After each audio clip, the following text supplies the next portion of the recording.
Welcome back to the Winter Growers Podcast. In this episode, I speak with Rebecca Kutzer Rice of Moonshot Farm in East Windsor, New Jersey. Rebecca and her husband, Mark, started Moonshot Farm in 2019 after relocating from New York City to begin their dream of growing year-round cut flowers in a northern climate.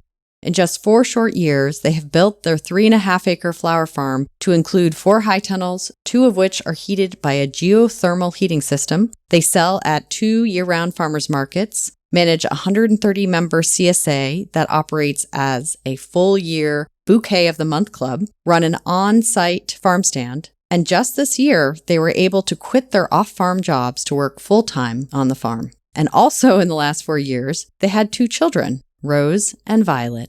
Primary winter flowers include anemones, ranunculus, freesia, paper whites, and stock, plus some perennial foliage crops like dusty miller and eucalyptus. We talk extensively about their geothermal heating system, which allows them to offer customers blooms 12 months of the year. I learned a ton about winter flower production from our conversation, and Rebecca offers such great info for anyone looking to improve or add winter flowers to their farm.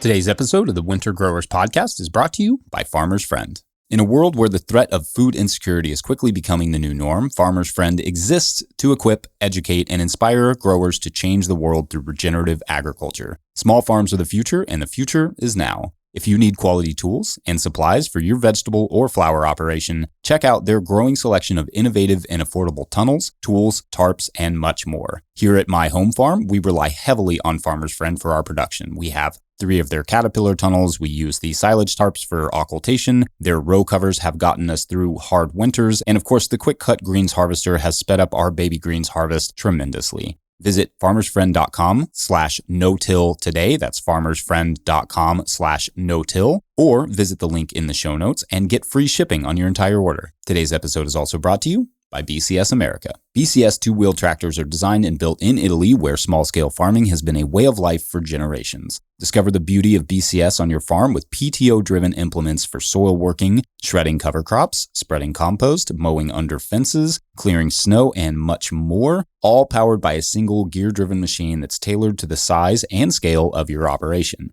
We have been using a BCS tractor on our farm since 2014, and it has saved the day and leveled the workload more times than I can count, and I find new ways to employ it every single season. To learn more, view sale pricing, or locate your nearest dealer, visit bcsamerica.com. That's bcsamerica.com. To learn more, view sale pricing, or locate your nearest dealer, visit bcsamerica.com. That's bcsamerica.com. All right, enjoy the show. So hello, Rebecca. Welcome to season 4 of the Winter Growers Podcast. Thank you so much. It's so good to be here. I love your podcast. Oh, thank you. Well, thank you so much for being here.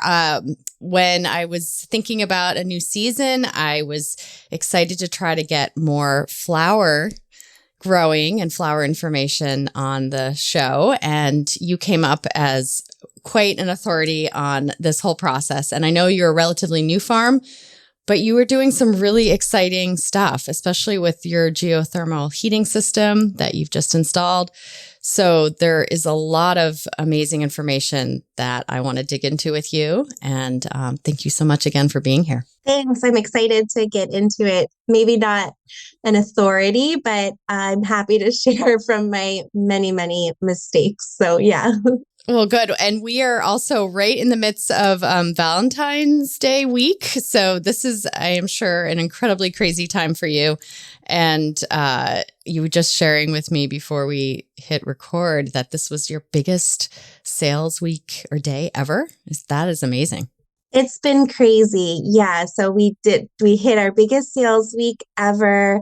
We were just looking at the books actually, and we made more this week than we did in July or August of last year. So in 1 week, more than in a month. And, more this winter than those 2 months combined. So it's winter growing has really taken off for us, and it's a total game changer. Yeah.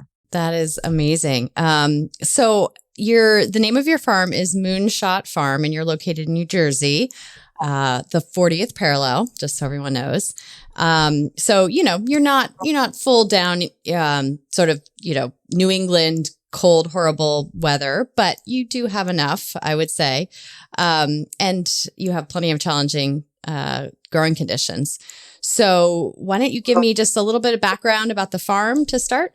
Yeah, sure. So as you mentioned, we're a relatively new farm. So we moved from New York City to start our farm in 2019.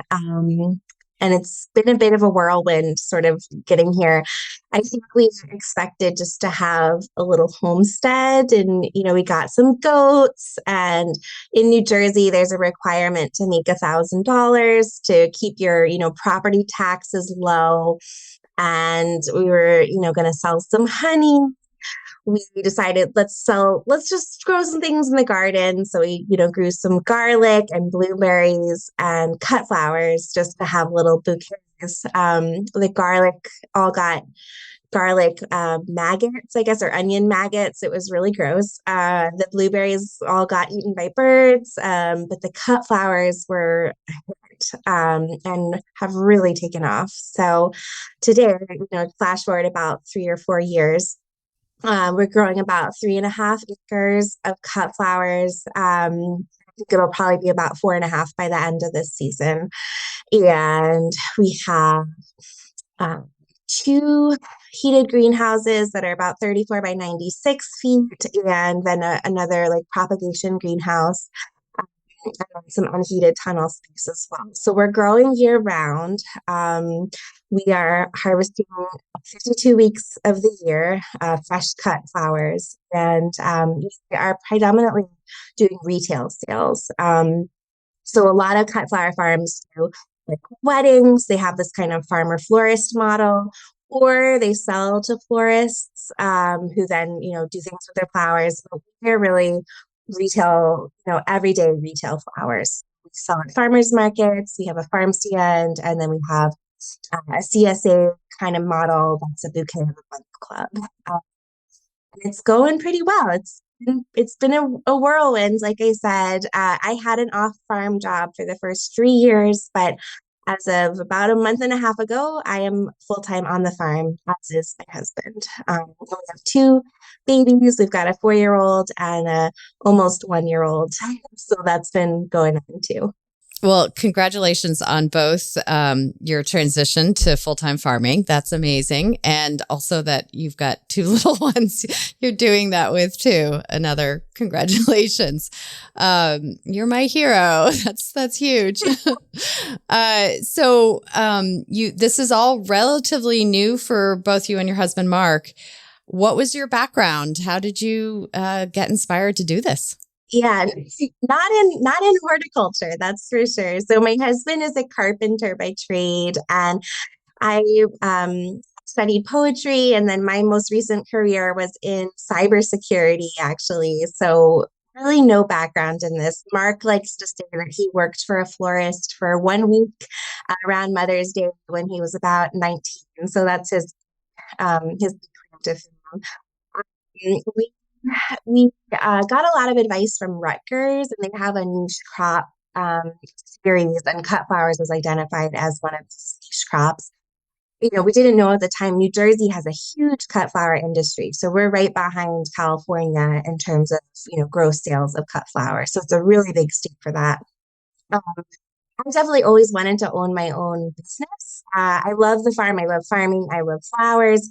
But frankly, I think the business side of things is really the most compelling kind of reason we got into all of this. My husband loves, carpentry, and that's actually really come into play with the farm as well. So it's been a lot of trial by error, and I definitely acknowledge the fact like I had a great job.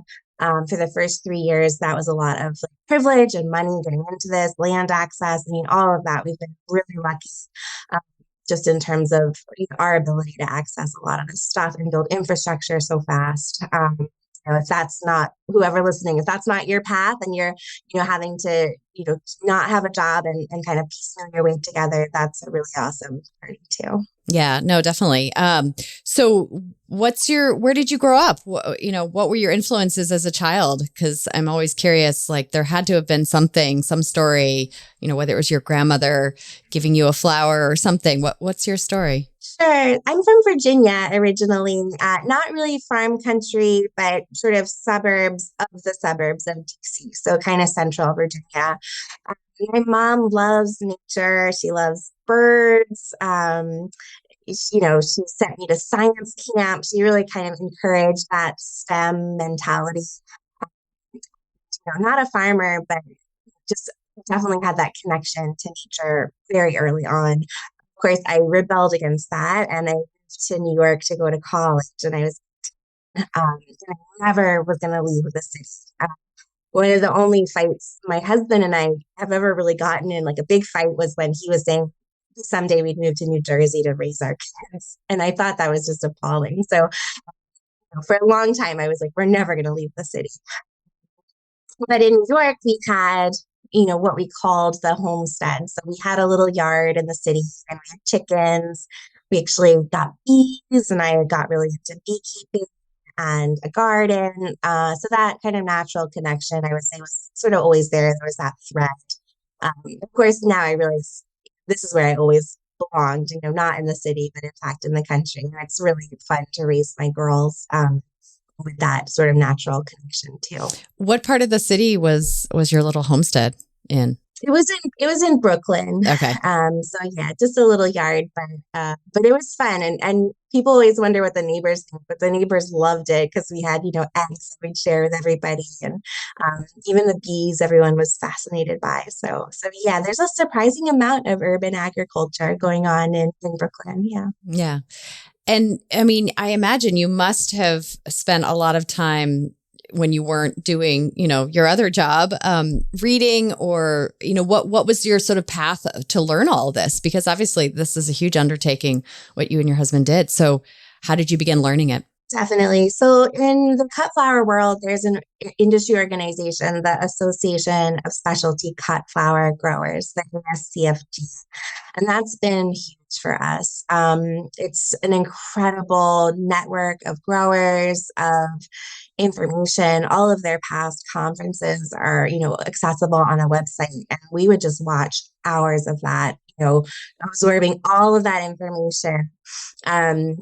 And, very early on, I think we really seen a niche. Like I said, New Jersey has this huge cut flower industry. All the vegetable growers also grow flowers all summer and sell them for crazy cheap.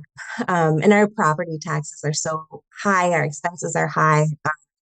It's another thing to note, like we're in a very high cost of living area, um, which is great because it means my customers have a lot of disposable income for flowers, but it also, makes just our everyday expenses really high. So winter growing kind of quickly emerged as this thing that maybe we could do that not a lot of other people were doing. Yeah, I love how, the intentionality you had around bringing winter, flower growing right at the beginning, because a lot of times people don't get into the winter part until after they've really gotten their feet wet with growing. So it's really cool to see that model and very inspiring. Especially in the world that I'm in, where I don't see enough of winter growing going on, and I wish there were more examples. So your story is very inspiring.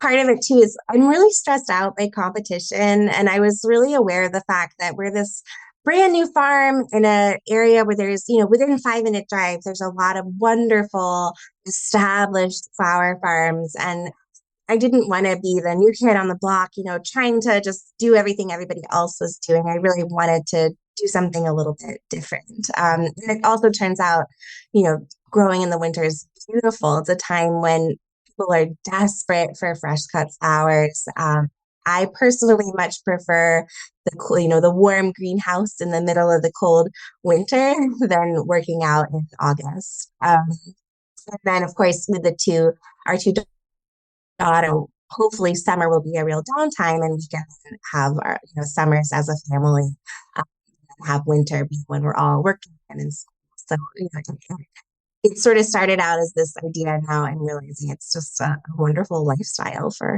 us. Yeah, no, isn't that the dream of all year-round growers, that they can actually focus on maybe just the winter and get your summers off to some degree?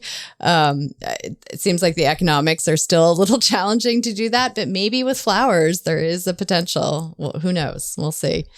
And I'm also curious, did either you or your husband work at another flower farm? Did you get any of that experience ahead of time? That generally that's a path that most people take. So I'm curious how you felt that you had the confidence to just jump right in. We didn't, and we certainly should have, right? So, we've wasted a lot of money kind of figuring this out. And I think it would have been a lot less stressful doing that on somebody else's time and learning under somebody else's way. We have tried to visit a lot of farms. And then I did get a mentorship through the ESCFG. So they have a formal mentorship program. And I've been paired with he's in his 70s, John LaSalle. He's in Massachusetts, and he's also a year-round grower growing in the winter. He's a third generation flower farmer. And I've learned so much from him. But he's, on one text away, and we talk, every week. So we didn't work on farms. I recommend it completely. Yeah. Yeah. No, I'm so glad to hear you have that mentor, because I think that really can make a difference in those critical moments where it's like the call a friend, I need help. And how can I get quick answers? So I'm glad you have that person. So then when you first got started, what was sort of your initial, what was your initial goal? Did you just want to be able to break even? Did you want to get your foot into certain markets? I mean, kind of what were the first steps that you really wanted to take in getting this business going? Well, break even is a great goal, and it took us about 3 years to get there, and now entering our fourth season, finally, I think we're making a profit. So let's just set that as like a ground level. I think most folks, it takes a little bit of time, so definitely took us a while. Let's see, definitely getting into some markets, and that's been key for in New Jersey, the West Windsor market, and getting into that kind of, I think, really propelled the business forward. We kind of looked around and thought, what market do we want to go to? This is really one of the best markets in the state. Very early on, I was trying to make us part of that community. So that's where our family was shopping, got to know the market manager, bring them flowers, and eventually kind of hesitatingly we were allowed in. And that's really kind of propelled the business forward.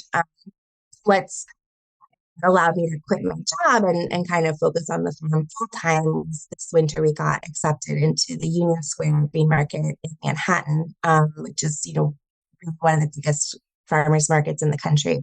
There's no way, our little new farm would be accepted into that amazing market, but for the fact that we had winter flowers. Finding those niches that then allow us to kind of get into some really great markets has been definitely. We've been really focused on building infrastructure. Maybe a little bit. It's a little scary of a journey, right? But I knew I wanted to quit my job. That's always been the end goal. And so while we still had that income, we wanted to build up the infrastructure and get us sort of set up so that now, hopefully, I'm realizing now that this is never going to be the case, but our expenses can be a lot lower. I'm learning it's a moving target. And there's other infrastructure that I never even imagined that I would want. So. Right. Whether it's new infrastructure or then you have repairs, it's never ending. But good to have a foundation and a base for sure, to at least feel like things are somewhat stable. So let's talk about that infrastructure. What can you describe, the kind of layout of the farm, those high tunnels, what sort of facilities do you have to do all this? Yeah, sure. So we've gotten three different high tunnels through the NRCS grant programs, the cost share. And I guess in New Jersey, it's a really great program. I know it can really vary state to state. That cost share pretty much paid for the entirety of our tunnels. But I know in some places it's like 10% or 50%, but for us, it was like over 90%. So we've Wow. got three 34 by 96-foot tunnels. And let's see. The very first year we put a little caterpillar tunnel up and we realized that everything just grows so much better in there in terms of flowers. The stems are longer, the blooms are bigger, they're just far superior. You can get a slightly earlier season too. So once we put that up, we realized, oh, we went a lot more of these. So that then we got the cost share programs. Those programs require you to grow in the ground, so not, in containers. So we also have a smaller propagation house that's 24 by 40 feet. Let's see. One of the three tunnels is unheated, and we use that to overwinter crops that then will bloom in the early spring. And then last winter, one of them was heated with propane, and then this winter, we've now heated two of them with propane, and we've added this geothermal system. So we have a lot of heated space, and it's really nice. I think one big difference between vegetables and flowers, as far as I know, there are definitely, from listening to your podcast and knowing fellow growers, there's vegetables you can harvest in the winter without adding heat.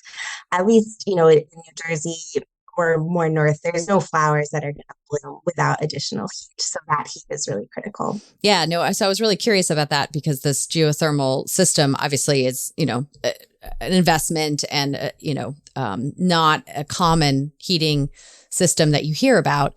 So I'd love to also hear a little bit, what was your decision point for bringing that in? And also what are the minimal sort of heating temps that you typically run these greenhouses through the winter?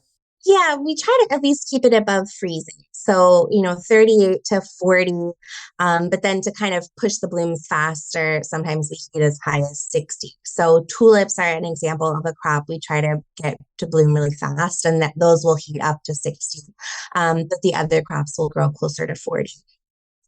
We also really struggle sometimes when it gets very cold outside. Everything seems to drop. So we're lucky if we can just keep it just above freezing. We got down to about 4 this winter, and at least one of our tunnels didn't hold the temps. So I think even before we added any heat to our tunnels, we wanted to have some kind of sustainable option. That was always the long-term goal. I did a lot of research. I spoke to some other growers.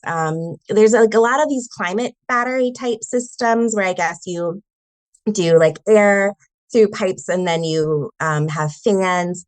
And I think it can be great on like a smaller scale, but at least it seemed like it wasn't going to be reliable enough for cut flowers, which have a huge initial cost, by the way. I mean, like the bulbs and stuff are exceedingly expensive. And to be able to then rely on these plants not freezing, I wanted something that was going to be really reliable. We spoke to another grower right nearby who heats with wood pellets over the winter. And, he has an amazing system, and it is auto heated. And he's like got these huge machines that break it down for him into usable chunks, and he doesn't have to be out there, feeding his wood stove all night. And that sounded great, but really labor intensive. And yes, there still is some exhaust coming out with that. It was also just really expensive. Um, this system we had that would be audited. So then I started reading about geothermal, and I guess kind of taking that climate battery idea, but to the next level. And I couldn't really find anybody that was doing it. I have since talked to some other growers who are kind of just now building stuff. There's not a lot of people, at least in cut flowers, doing this. And so I basically picked up the phone and called like every geothermal company in our state, doing like like residential geothermal or office buildings. And most people didn't want to talk to me. We found one engineer who was kind of interested by this idea.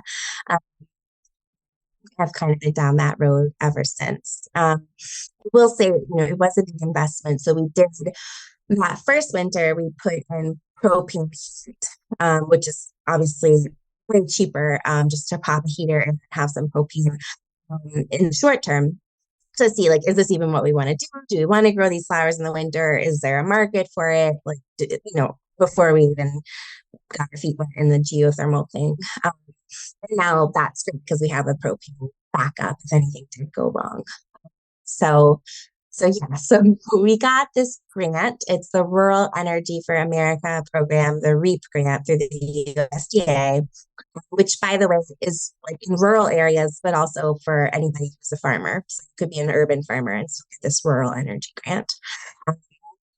2022, it was for 25%, but this year, in 2023, that amount has gone up to 40%, which is kind of a shame because we've got the 25%. But, people should go this because the money is there.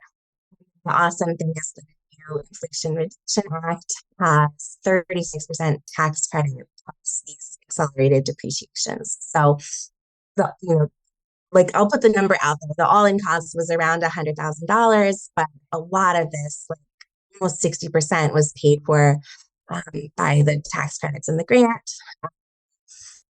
And with the rising cost of propane, like it really makes sense financially. So it's working. That's the other thing to note. So we have, it's been running now since early January, and the construction, like any big construction project, was works. It's held temps, I think, down to about 9 degrees. And then when we got really cold, like 5 degrees, our propane heater kicked on for a couple of hours. We designed the system to down to 15 degrees outside, that it would heat to 55 degrees in the tunnel, because we don't get so much colder than that so often that it didn't make sense. Sorry, this is a bit long-winded, but the system, I think people think geothermal and they think long tubes in the deep in the ground, but this is a horizontal loop, so it's about 8 feet deep, tanks filled with basically with ethanol, and then there are 2 heat pumps inside the tunnel that connect to that tube in the ground. And then we have this cool ductwork system that is a fabric duct across the length of the tunnel. It won't, rust like metal duct would. And the hot air kind of trickles out of that system. And that whole thing can be taken down and put in an industrial laundry machine. So it's all really disinfected, which is important in a greenhouse. So it's really awesome. And I hope to see, more people doing this. Yeah, no, thank you for all that. A lot of that was all really good information, especially around the support that you can access to help cover the initial investment. I guess I'm curious about it because obviously, in your location, that sounds totally doable, especially with the higher temps that you need to get for those flowers, those blooms. But, the further north you go, the colder it gets. And I'm just trying to think, like, maybe a flower farmer may not be able to do it up in Maine as easily because we can go far below zero. But obviously vegetable production could be easier. I'm just trying to think of, like, how many times is it going to go so far below that then the backup propane heater has to come on? Oh, I think it's possible. Our system, we designed it this way because basically the longer your loop, the more heating power you have. So you could just make that loop longer. You could also do a vertical system. It's really very powerful. Okay. And what's really cool about doing it in a greenhouse, I guess part of it too is, like, look around, ask neighbors. People are using geothermal to heat their homes. You can definitely use it to heat your greenhouse. What's so cool is the greenhouse gets a lot hotter than a house does, right? We're not allowed to get so hot. And the geothermal system on those hot days runs in reverse, and it sucks that heat out and pumps it back into this pipe, and then reuses that during the daytime. So we actually think our system is so powerful could connect it to another greenhouse, then run them both on this one roof. So I hope people will be creative because it really seems, I think for a very long time, it wasn't economical. I think that the price on the technology has come way down. And now there is, 76% is a grant or a tax credit. It's really finally a great option farmers might have. Yeah, no, thank you.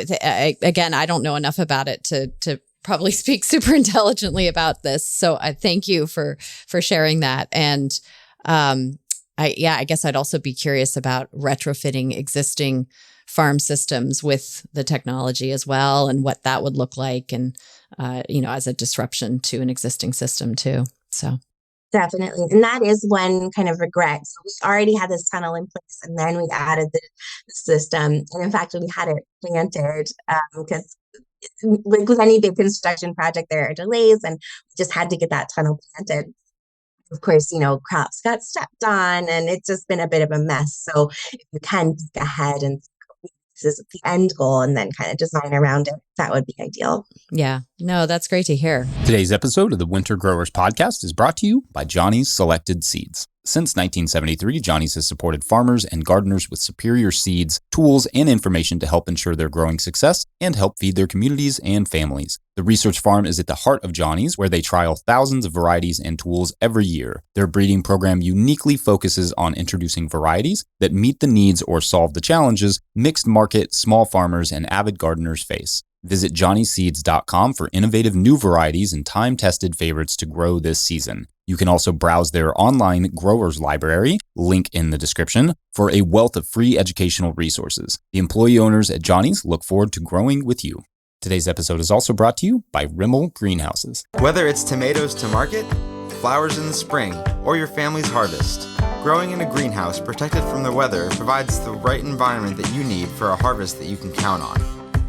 Rimmel Greenhouses are designed for durability and offer the quality that you need to grow productively year-round. Visit rimmelgreenhouses.com to get a quote today.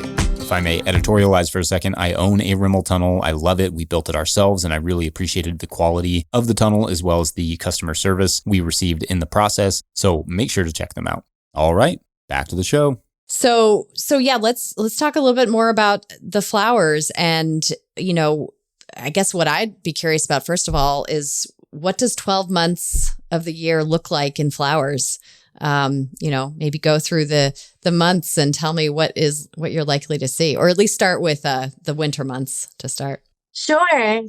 Yes, we grow a lot of flowers, like, I don't know, over 150 varieties, but every year I'm really trying to cut it back. So in January and February, we are harvesting tulips, a lot of tulips. That's actually our most profitable winter crop, which I think it might be surprising because I think a lot of flower growers don't think of tulips as a profitable crop, but tulips are really fast. So once they get pulled out of the cooler, it's like 4 to 6 weeks to bloom. So that's awesome. And we also have anemones blooming this early on, as well as ranunculus and freesia. And those are kind of our main winter crops. Because we do retail, we also try to grow a lot of foliage. And something I've been experimenting with is foliage in the heated tunnel.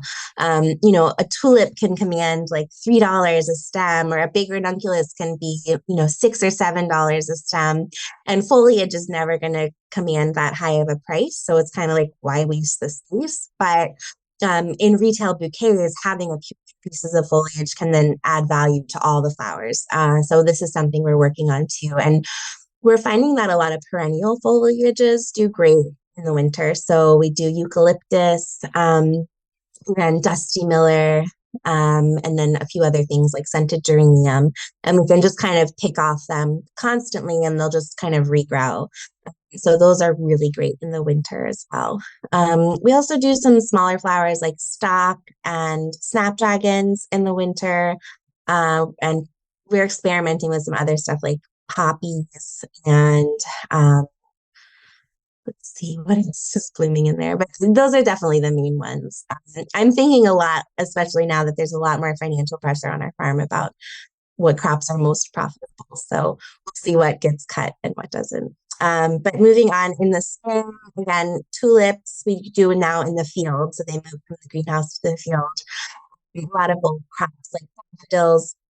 And then we overwinter crops in those unheated tunnels, things like lupin and delphiniums and foxgloves. Those are in our unheated tunnels. In the summer, so one thing that's cool about growing in the winter is we kind of have a longer, um, we get more out of our tunnels. I mean, obviously. So something a lot of growers struggle with is like you plant ranunculus and anemones in your tunnel over the winter, and then they bloom in the spring. And then when can you plant your lisianthus in your tunnel? Because they need to kind of be planted really early. But with the winter, we get kind of our ranunculus and anemones out of there early, and then we put lisianthus immediately in. So lisianthus is our summer crop. And those we also grow in the tunnel. They just do really well. In the fall, we do summer annuals like zinnias and sunflowers, but our farm is really focused on kind of the highest value, fanciest flowers. That's kind of where we've found our niche. And we also do grow lilies, not quite year round, but we harvest them from like May until December. And what about dahlias? Do you do dahlias too? Yeah, so dahlias in the fall, and we try to push them and not get them much earlier than like September because our pest pressure is really bad. Got it. Okay. Yeah. So we do dahlias in the fall, and then we do a really big crop of heirloom mums. I don't know if you've seen these huge chrysanthemums, like the size of your head. They're really spectacular, and I think they're my babies. The one crop that I really personally tend to. Those bloom really late, so they bloom in November. So they're best in the tunnel, even best in the tunnel because there's no pressure of frost coming in those blooms. This year we did a really trial for Christmas and seeing if we could get cut flowers for Christmas. We learned a lot of lessons. It's just a little bit tricky because we're kind of having to plant in the heat of the summer for things that want cool temps. But overall, it was really positive. People just are really excited to spend a lot of money in December. So this year we'll be doing ranunculus, anemones, and then lilies for Christmas. Our farm also used to be a Christmas tree farm. And we still have about an acre of Christmas trees. And so we cut from those and make wreaths in December. And those are really, really popular. Also do potted amaryllis and paperwhites in December. So actually, like Christmas is a really big season for us, and it's great to end the year on that high note. Yeah, wow, that's a lot. What would you say is your favorite flower? You mentioned the chrysanthemums, but is there anything else that you would if you could have one thing to grow, what would it be? Probably those lisianthus. And it's a kind of a sticking point because they bloom in late July and early August. And that's when I really want to start taking off in my future, dreams. I'm taking off that time of year. So we're trying to figure out how we can get those lisies to bloom earlier or later so that we're not, having them right when everybody else does. And all of the seeded crops, are you starting those on your farm? How much is purchased? How much is bulbs? I mean, again, I'm not a flower authority, so what is the breakdown for how you get all of these started or established? Yeah, so we are starting most of our stuff ourselves from seed.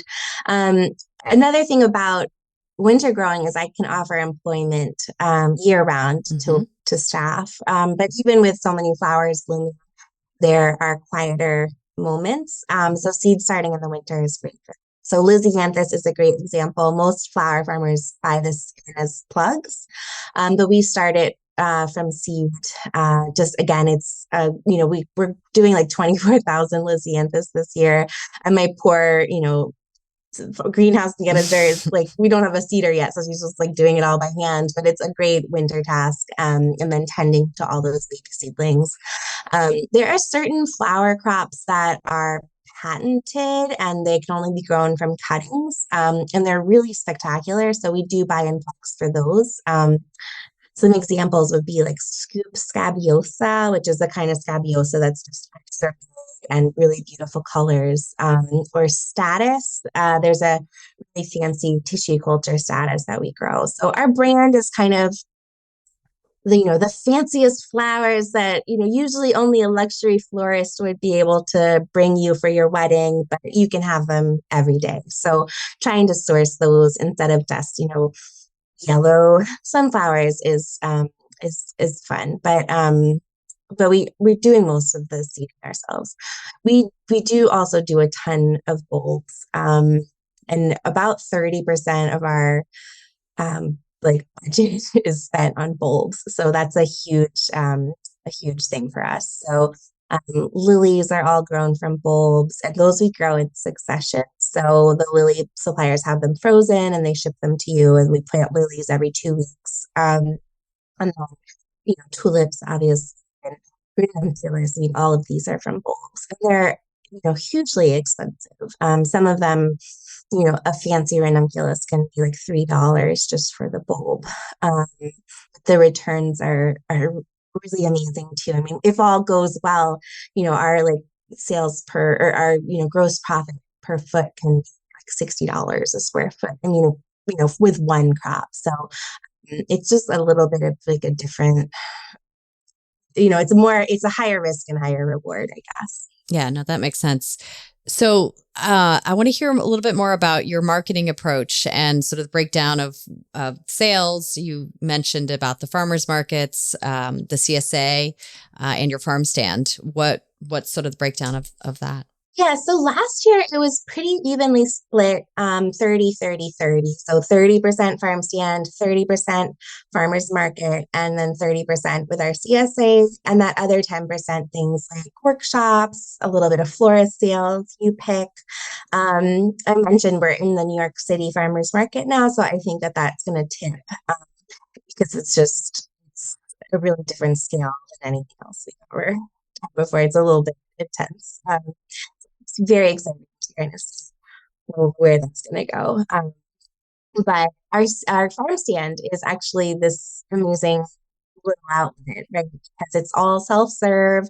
We don't man it. I think we just thought we'd make a little bit of beer money. We set it up, but it's actually been this huge success, and it's so nice because we can just set it up and then like get on with our day. Go hang out with the kids, and people come. Like people drive from both. So we're an hour from Philly and an hour from New York. And every weekend people come from the cities to go to our little like shed on the side of the road. So the farm stand's been a great outlet for us. Our CSA is also really great. We've got about 130 members right now.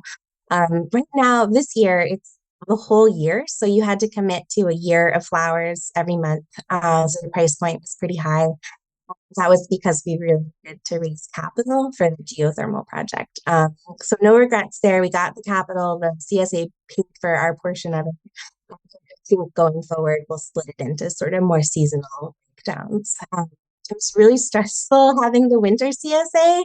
I don't know if I'll do it again. So we, committed to having flowers on January 4th, the first week of the year. I don't know. We did. We had them, and it was, amazing feeling, but it was definitely stressful. What's so nice about the retail markets is not having to commit, anything else. Florists want to know, what color and what particular variety you're going to have, 2 or 3 weeks out because they have a big wedding. And I find that kind of pressure really stressful. So what's nice about the market, you just pick what you have. And if you don't have it, you don't bring it. And so you can sell it for more. So I know a lot of people don't like farmers markets, but we've really come to love them. And is the CSA that you do all local to where your farm is, or do you bring them to the farmers market? So we bring them to 3 different locations, and the way it works, it's a monthly CSA. It's broken into groups. So there's like a first Wednesday, second Wednesday, and everybody gets flowers different weeks. And so, one Wednesday we drop at one cafe about half an hour away, another Wednesday at a different cafe. that's on Wednesdays, and then our markets are on Fridays and Saturdays. Flowers really have to be picked like every day, and some you can hold in the cooler, like tulips hold really nicely. Other flowers really can't, so you just gotta move them. So it's nice to have that midweek outlet. Yeah, and then also, I think I read that your blooms typically last a lot longer being harvested in the winter because of the cool temps already. What would you say is how much longer can you get out of compared to a summer bloom? That's a great question. And I think part of it's just the varieties themselves, but tulips are a great example. So tulips, I think in the spring, will last 7 days, but if the temps are warm and they're sitting out at a warm farmer's market, it can be bad. But it's great with the winters. The flowers last, I would say, probably 50% longer. And what's also nice is we can bring flowers to a market, and if they don't sell, though they've been in the cooler that whole time, if it's gray outside and they're still, very fresh the next day, and we can put it in the stand. And in the summer, often leftover product is just, composted because it's no good anymore. Yeah. No, I've noticed that as well with a lot of winter crops. Spinach, for instance, can last in the fridge for weeks and weeks. I mean, we've had customers that have been like, oh, I found this kale in my fridge that was, I bought back at the beginning of January and it's a month old and it still looks perfect. So that's one of the perks of the cool temps for sure. Things just stay fresher longer. So, and of course, there's the flip side, right? So we've had a really mild winter this year, and we had to miss one market due to cold temps. But, I think especially if we were in a much colder climate, probably the retail outdoor farmers market wouldn't work because the flowers would freeze. I think flowers are probably a little more tender than a lot of vegetables are. So, especially in New York, I was really worried about, even if we could get like a heated tent situation, as soon as folks brought their flowers, out onto the street to walk home in 18-degree weather, that they just wouldn't look good anymore. So that's the sort of flip side of that risk, I would say. Yeah, no, I mean, for us in Maine, we couldn't even easily conceive of doing an outdoor market in the winter just because of that reason. I mean, I know some farmers will have, their greens stacked in coolers, that are outside because they're protected. But the moment you take it out, it could freeze. And it's such a, feeling of devastation when all of that work that you've put into harvesting it and bagging it and washing it, and then suddenly it freezes in an instant. So yes, I understand the risk of that for sure. But is your farm stand a heated space? Like, how do you do that then? It's a shed, right? And when it's really cold, we'll just open one door and we'll put a little space heater in there. So that seems to work out well. And that weekend when it was so cold, we had to miss so many markets. We do have a really loyal customer base, and I was able to say, who wants a special order bouquet? And we were able to move most of the flowers that way. It was definitely a lesson. I know a lot of people learned this during COVID and building that email list. So in New York, we're in that new market. We had just been, I think, for 3 or 4 weeks. The customers didn't really know us yet, so it wasn't like I could pull up with my van of flowers and have pre-orders in New York because they just didn't know us yet. So hopefully next winter, we could do something like that. Yeah. So I'm curious to learn maybe just some of your biggest challenges with all the winter growing. I can imagine with adding heat to any winter tunnels, pests may potentially be a problem. Is that something you experience? Oh, yes. Yeah, you're seeing my eyes get wide. Have terrible pest pressure no matter what. So we're surrounded by a lot of conventional like soy and corn farms. I think we're this kind of oasis in the middle of all that, and so the pests come. We're still pretty new, and so I think like we're working to achieve that balance. We're not certified organic yet, but we are trying to follow organic practices and sort of minimally spray. So our biggest pests in the winter tunnel are thrips, which cause really devastating cosmetic damage to flowers, and aphids, which are really, right now, very bad. I think it's going to be a bad year in general for pests because it's been such a mild winter. So, even as south as we are, like thrips don't usually overwinter in our climate. They die off and then they fly back in the spring. Stick around in those heated tunnels. We have a pretty intensive biological control program, but I learned the lesson the hard way last winter that a lot of, even in the heated tunnels, a lot of the predatory insects, diapause, they go dormant during the winter. So we were spending, thousands of dollars on releasing lacewings and predatory mites, and we still had all this pest pressure. And we're like, what are we doing wrong? And it turns out, under 10 hours and 12 hours for some species, these predatory insects don't work. So this winter we did implement a spraying program, which I feel okay about because, there's not like native bees in the tunnel in the winter. So again, organic controls and trying to be mostly biological controls too, like you're nodding, but like, fungal controls for insects. And that has worked to some extent. It's still a learning curve for sure. Disease is also a really big problem. And we're still learning, right? Ventilation, which I know for all winter growers is a big one. So powdery mildew. We're actually having a pretty bad botrytis outbreak right now. So we just bought a lot more fans, which thankfully we didn't have a ton of fans. We, with the geothermal system, had been keeping everything tightly sealed because it really brings the temps amazingly down. So we had a day where we were off the farm in a conference a few weeks ago, and it was really sunny, and forgot to open up the tunnels.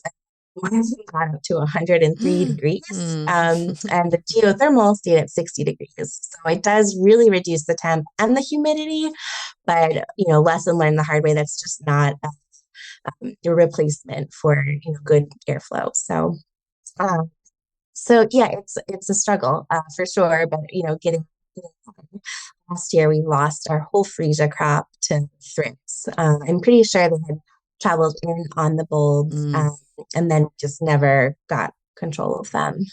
This year, we've been doing beneficial nematodes every 2 weeks, and knock on wood, but so yeah, I normally thought, and I think I'd heard from some other growers, like there's really no pests in the winter greenhouse, and that's what's so great.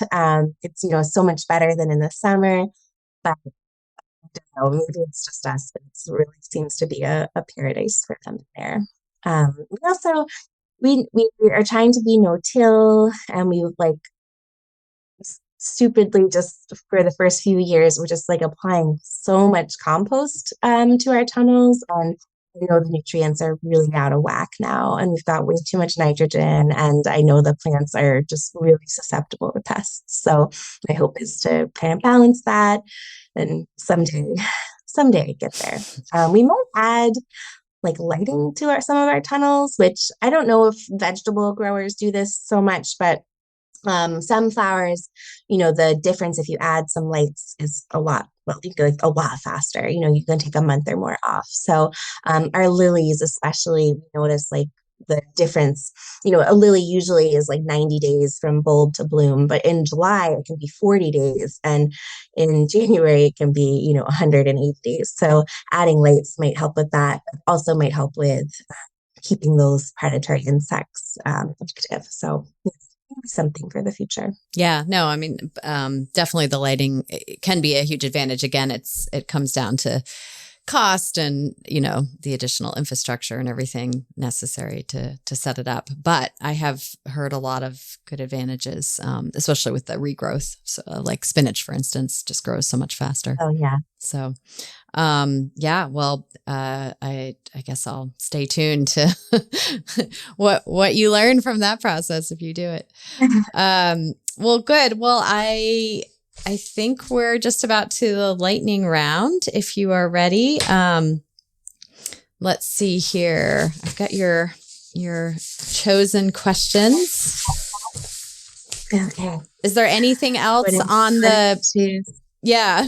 Before we jump into it, is there anything else though on, what we've covered that you really wanted to talk about in particular about what you've learned? I mean, I guess it's like now we're just really dialing into price per square foot, which I know should be obvious, but it's actually, it's really not. And some things I'm learning just aren't making the cut. So, butterfly ranunculus is beautiful.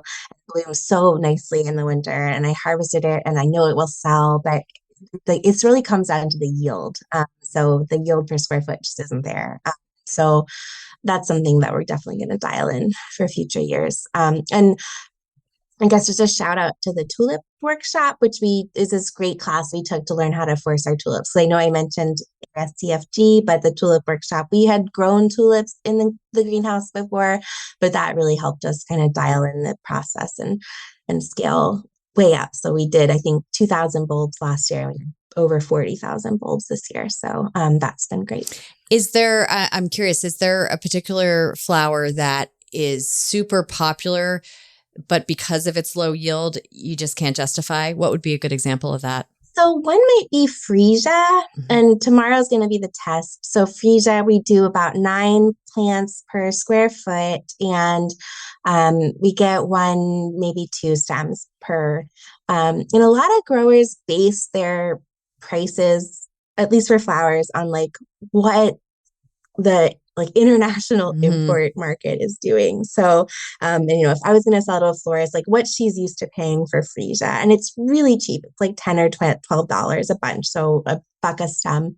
And that just doesn't cut it. So, I'm also just looking at it like people love freesia. So I'm going to bring it to market tomorrow about $4 a stem, and it's a pretty small flower. So I don't know. We'll see.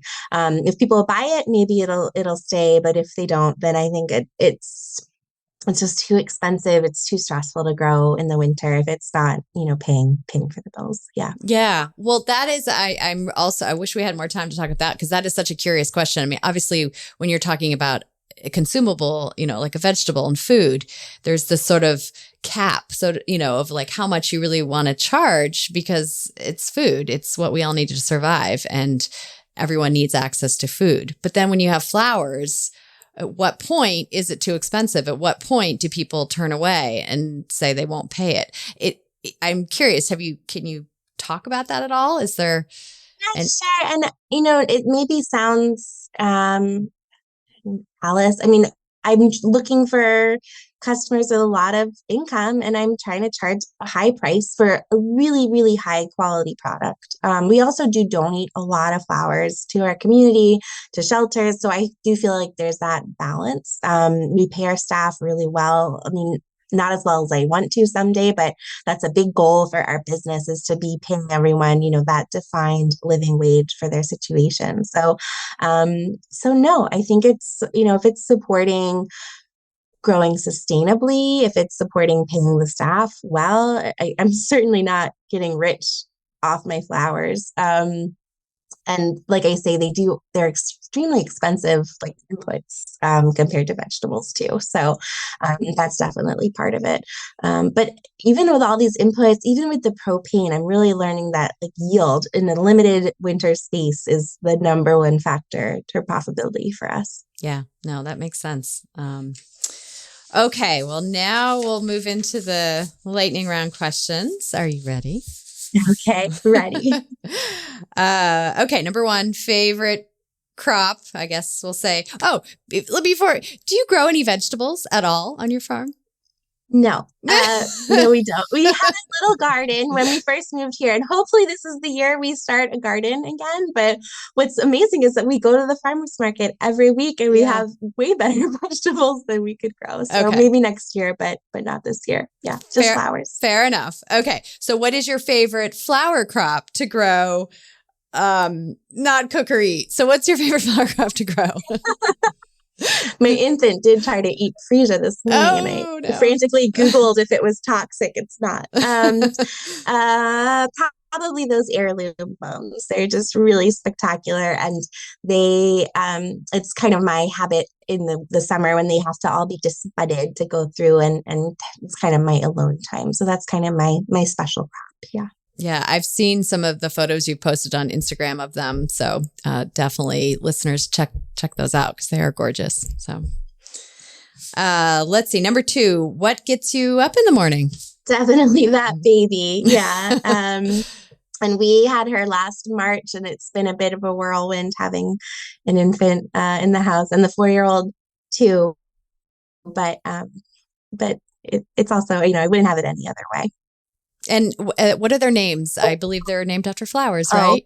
yeah, Rose and Violet. But, ironically, Rose was before, we still lived in Brooklyn, and who knew that this is where we would be. But yeah, and we had to keep the theme. So That's very sweet. I like it. Okay, number 3, hardest part of farming. I think someone on your show said it was, having to harvest cucumbers on Saturdays or something like that. And that's how it feels, the days when you really just want a day off, but there's never a day off from farming. Always something has to be done. So, it's having to harvest those tulips on Saturdays. Otherwise, it's just money down the drain. So, yeah. What is your favorite tool? Oh, bulb crates, definitely. So we plant in them. When we go anywhere, we use them to pack our clothes in. We actually, when the baby was really little, we would put a blanket in the bottom of the bulb crate, and she would go in there for all of the market. So definitely bulb crates. Do you have a good source of those? Well, I don't want to reveal my sources. Okay. No, I'm kidding. But, any of the major bulb companies will sell them to you. But the best is in a local nursery. They are all getting tulip bulbs to plant in pots, and they often have no use for those bulb crates. So we usually get them through those. Great. Thanks. What is your favorite way to relax or self-care activity? Or how do you take care of your body, heart, and mind as a farmer? Oh, I love this question. I mean, we keep really regular farming hours. So I think a lot of farmers work like crazy days. We really want to work 8-hour days. So our staff leaves at 3:30, and we try to be done at 3:30 too. And sometimes we'll go out after dinner, but any 3:30 to 6:30 is our family time. And usually at night we watch TV almost every night. So I think just keeping that schedule and done because you have to be done. Now, I'm probably going to go out after this podcast and punch tulips, but that's an exception. So yeah, just keeping regular hours. Yeah.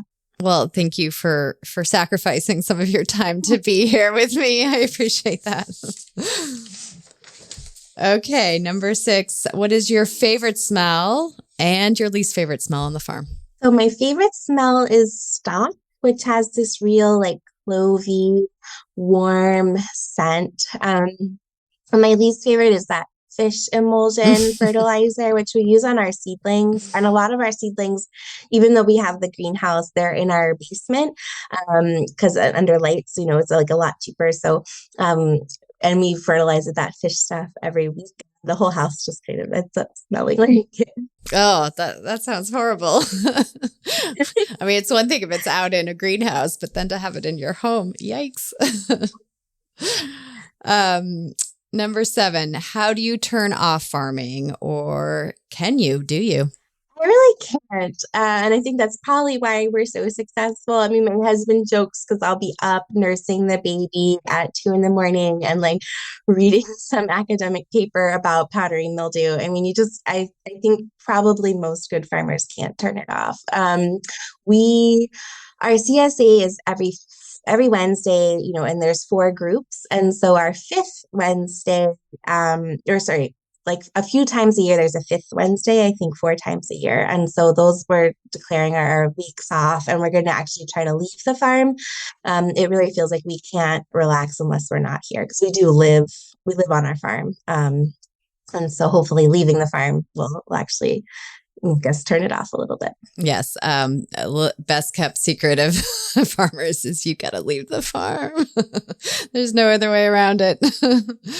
Well, I like the 5th Wednesday that you have as a dedicated time off. That's great. Nice to sort of build it into the schedule too. So definitely. Number 8, one piece of advice you wish you had starting out or something you wish you had done differently. So I thought about this one. So many things, but we had a baby when we moved here, and then we had another baby last year, and we don't have any family nearby. And I really regret starting a farm away from family. At the time, I had a job and I was going to be commuting to my office. And then, of course, COVID hit and I never went back to an office again.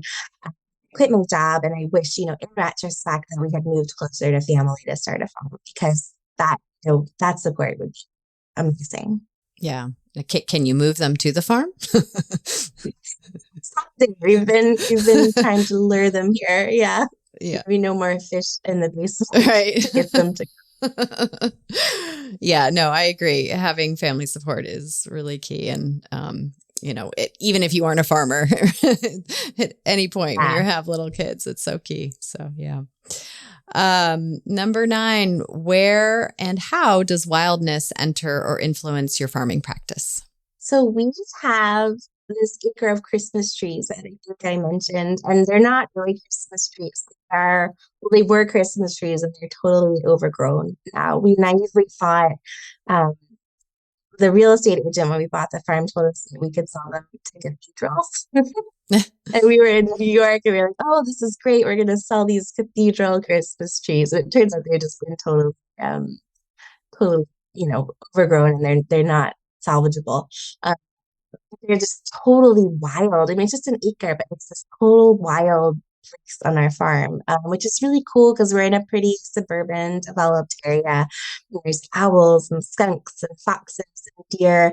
And the trees are so tightly planted that you can't, even see any light coming in. And we all as a family love to just go back there and, be silly and wild and revel in this little natural paradise in the middle of the farm. That's so great. I love that. I like how something that you thought might have been, lucrative turned out to be the special little, best kept secret of the farm. So, yeah. Yeah.